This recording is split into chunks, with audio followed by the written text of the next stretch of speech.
को विश्वास भी नहीं हो रहा था कि ऐसा कुछ हो भी सकता है। चलो 3D एनिमेशन की मदद से समझो। ये वो मंदिर था जिसमें फेमस टी सीरीज कंपनी के मालिक गुलशन कुमार सुबह 10 बजे पूजा करने पहुंचे थे। लेकिन दिक्कत वाली बात ये थी कि मंदिर के जस्ट साइड में ये जो धूप छाया अपार्टमेंट है, इस अपार्टमेंट के जस्ट सामने एक नाई की दुकान थी और उस दुकान पर ही अंडरवर्ल्ड डॉन दाऊद इब्राहिम द्वारा भेजे गए 3 गैंगस्टर्स मौजूद थे। खैर 15 मिनट बाद 10:15 बजे मंदिर से बाहर आकर गुलशन कुमार साइड वाले धूप छाया अपार्टमेंट के बाहर पार्क्ड अपनी गाड़ी की ओर बढ़ने लगे। वैसे ही तीनों में से एक शूटर ने गुलशन कुमार की कनपट्टी पर बंदूक रखी और बोला, बहुत कर ली पूजा, अब मरने के बाद करना। इसके बाद डॉन दाऊद इब्राहिम के शूटर्स ने वहां पर जो मौत का तांडव किया, वो 3D एनिमेशन की मदद से देखकर आपके होश उड़ जाएंगे। अगले कुछ मिनटों में इन तीनों ने 16 गोलियां गुलशन कुमार में दाग दी और पूरी दुनिया को बस एक सवाल के साथ टूटा हुआ छोड़ दिया। सवाल बस इतना सा कि आखिर गुलशन कुमार को डॉन दाऊद इब्राहिम ने क्यों मरवाया। 3D एनिमेशन की मदद से आज गुलशन कुमार की पूरी कहानी तो समझेंगे ही, लेकिन उसके अलावा मेरी सबसे बड़ी कोशिश ये रहेगी कि आपको ऐसा फील होगा कि टी सीरीज के फाउंडर गुलशन कुमार के साथ हुए सभी इंसिडेंट्स के दौरान आप वहां पर खुद मौजूद थे।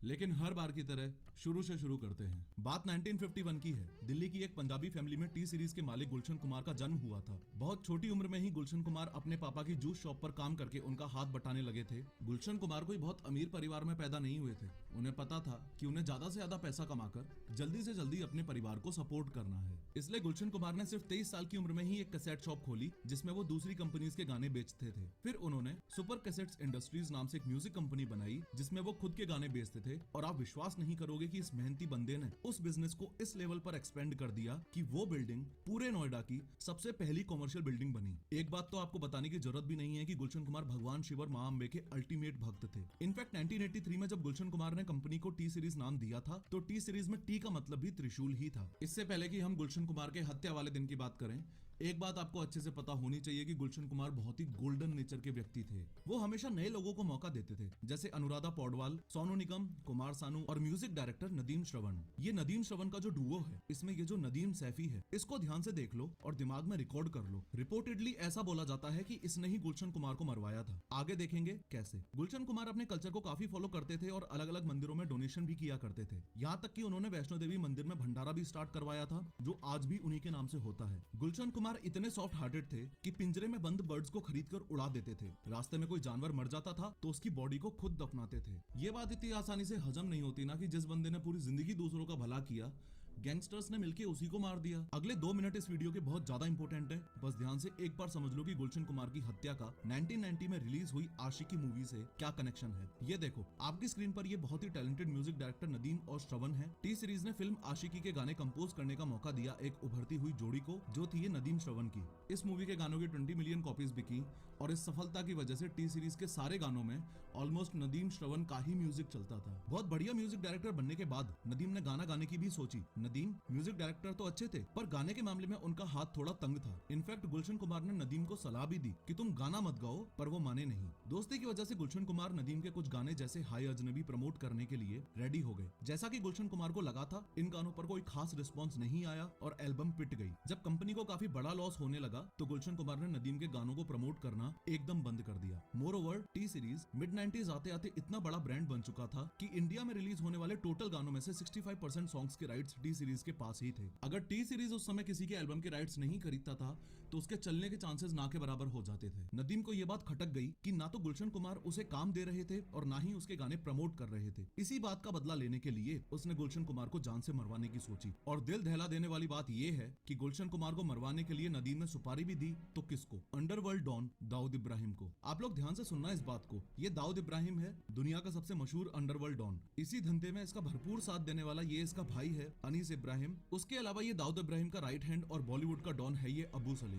मई 1997 में दुबई के एक होटल में गुलशन कुमार को मारने के लिए एक मीटिंग होती है। इस मीटिंग में म्यूजिक डायरेक्टर नदीम, दाऊद इब्राहिम के छोटे भाई अनीस इब्राहिम और दाऊद के राइट हैंड अबू सलीम गुलशन कुमार के मौत की तारीख लिख रहे थे। नदीम ने बताया कि कैसे गुलशन कुमार ने उसका जीना मुश्किल कर रखा है और वो दोनों उसकी हेल्प करें। अबू सलीम ने 25 लाख टोकन मनी लेकर गुलशन कुमार का पत्ता साफ करने की बात कही। अबू सलीम को ये फायदे का सौदा लगा क्योंकि वो म्यूजिक इंडस्ट्री के सबसे बड़े स्टार को मारकर अंडरवर्ल्ड में और ज्यादा मशहूर होना चाहता था। अबू सलेम गुलशन कुमार की लाइफ के लास्ट चैप्टर की प्लानिंग एकदम फुल प्रूफ करना चाहता था। इसके लिए उसने गुलशन कुमार के हर दिन के हर मिनट की इंफॉर्मेशन निकलवाई। गुलशन कुमार कब खाना खाता है, कब जागता है और यहाँ तक कि कब टॉयलेट जाता है। ध्यान रहे कि ये सब मैं अपनी मर्जी से नहीं बोल रहा, ये सारी बातें एज इट इज इस बुक में लिखी हुई हैं, जिस बुक का नाम है my name is Abu Salem. ये बुक उस समय के बहुत ही famous investigative journalist S Hussain Zaidi ने लिखी थी। खैर, अबू सलेम एक साइकोपैथ की तरह गुलशन कुमार को 5 अगस्त 1997 को पहली बार कॉल करता है। शॉकिंगली उस कॉल में वो 10 खोखा यानी कि 10 करोड़ की फिरौती मांगता है। साथ ही ये भी पूछता है कि वो नदीम के गाने प्रमोट क्यों नहीं कर रहा है। जनरली ऐसे ब्लैकमेल कॉल्स को लोग पुलिस को रिपोर्ट करते हैं, लेकिन बहुत अजीब बात है कि ये बात गुलशन कुमार के भाई किशन कुमार ने उन्हें बहुत समझाई कि भाई पुलिस को बता दे। फिर भी गुलशन कुमार ने ये 10 करोड़ की फिरौती वाली बात पुलिस को नहीं बताई। 9 अगस्त को फिर से अबू सलेम का कॉल आया और फिर से फिरौती मांगने पर गुलशन कुमार ने कहा, तुम्हें पैसे देने से अच्छा है कि मैं वैष्णो देवी में भंडारा करवा दूंगा। क्योंकि गुलशन कुमार इतने बड़े अंडरवर्ल्ड डॉन से डर नहीं रहे थे,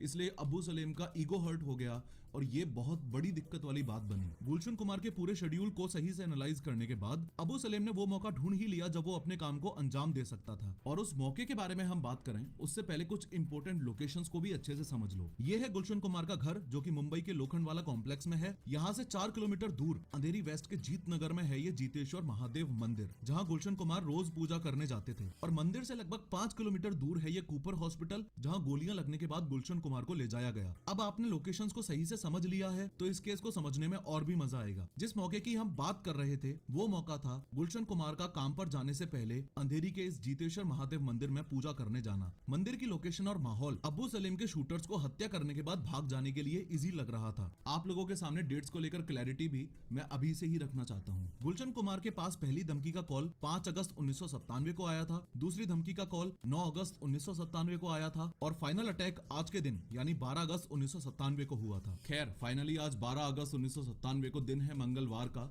और किसी आम दिन की तरह ही गुलशन कुमार अपने काम पर जाने के लिए तैयार हो रहे हैं। उन्होंने व्हाइट कुर्ता और व्हाइट चप्पल पहनी है। घर से मंदिर जाने के लिए गुलशन कुमार अपनी मरून कलर की मारुति एस्टीम में अपने ड्राइवर रूपलाल सरोज के साथ निकलते हैं। उनकी गाड़ी सुबह 10 बजे जीतेश्वर महादेव मंदिर के बाहर आकर रुकती है। हमेशा की तरह उनका ड्राइवर कार को मंदिर से 6 फीट दूर धूप छाया अपार्टमेंट के बाहर पार्क करता है और गुलशन कुमार गाड़ी से उतरकर मंदिर में जाने लगते हैं। जैसे ही 15 मिनट बाद गुलशन कुमार मंदिर से बाहर आते हैं तो उनका ड्राइवर रूपलाल उनसे रोज की तरह ही पूजा की थाली ले लेता है। इससे पहले कि गुलशन कुमार पर हमला हो, 3D एनिमेशन की मदद से आप अच्छे से समझ लो कि गुलशन कुमार इस मंदिर में गए थे। इसके जस्ट साइड में ये धूप छाया अपार्टमेंट है, उसके जस्ट सामने ये गाड़ी खड़ी हुई है, उसके बाद रोड को क्रॉस करके यहाँ अपार्टमेंट के सामने देखो, इधर ये नाई की दुकान है जिसमें तीनों शूटर्स बैठकर गुलशन कुमार के मंदिर से बाहर आने का इंतजार कर रहे हैं। ये तीनों ही अबू सलेम के बंदे हैं जिनको गुलशन कुमार को मारने का काम सौंपा गया था। इन तीनों में से ये वाला है अब्दुल रऊफ उर्फ दाऊद मर्चेंट, ये वाला है अब्दुल राशिद और तीसरा वाला है अनिल शर्मा। जस्ट अभी आपने नोटिस किया कि 3D एनिमेशन की मदद से किसी भी हार्ड कॉन्सेप्ट या इंसिडेंट को समझना कितना इजी है। अगर आप भी ऐसी 3D एनिमेटेड वीडियोस बनाना सीखना चाहते हो तो master 3D with professor premium training programme अभी के अभी ज्वाइन करो। 3D कोर्स एडमिशन फीस पर ह्यूज डिस्काउंट के लिए पिंड कमेंट और डिस्क्रिप्शन में दी गई लिंक्स को क्लिक करो। खैर, जैसे ही गुलशन कुमार अपनी कार के पास पहुंचे, उनके पीछे से अब्दुल रऊफ ने उनकी कनपट्टी पर गन तानी और बोला, बहुत कर ली पूजा, अब मरने के बाद करना। जितनी देर में गुलशन कुमार कुछ समझ पाते, एक गोली चली और उनके सिर को छूती हुई निकल गई। घबराहट में गुलशन कुमार पास ही के एक पब्लिक टॉयलेट में छुपने के लिए भागते हैं, पर उनका पैर वहीं स्लिप हो जाता है। पैर स्लिप होते ही अब्दुल रऊफ उन पर 3 गोलियां और चला देता है जो उनकी पीठ में लगती हैं। 3 गोलियां लगने के बाद और बुरी तरह घायल होने के बाद भी गुलशन कुमार अपने आप को घसीटते हुए आगे बढ़ने लगते हैं, लेकिन अब्दुल रऊफ भी उनके पीछे पीछे अपने शिकार को फॉलो करते हुए चल रहा है। गुलशन कुमार दीवार का सपोर्ट लेकर उठने का ट्राई करते हैं पर वहीं गिर जाते हैं। ड्राइवर रूपलाल गुलशन कुमार की मदद करने के लिए आगे आता है और कलश उठाकर अब्दुल रऊफ पर फेंकता है। अब्दुल रऊफ रूपलाल के दोनों पैरों में गोली मार देता है। सबसे चौंकाने वाली बात यह है, 3 गोलियां लगने के बाद भी गुलशन कुमार पास के घरों में हाथ जोड़कर मदद मांगते हैं, पर लोग उन्हें देखकर अपने गेट्स बंद कर देते हैं। एक मूवी की सीन की तरह, जहां गुलशन कुमार पर अब्दुल रऊफ, अब्दुल राशिद और अनिल शर्मा ने 12 गोलियां और चलाई, वहां ऊपर देवी माँ की फोटो लगी हुई थी। जिस मंदिर को गुलशन कुमार ने खुद रिनोवेट करवाया था, आज उसी के पास उनका अंत इस भयंकर तरह से हो रहा था।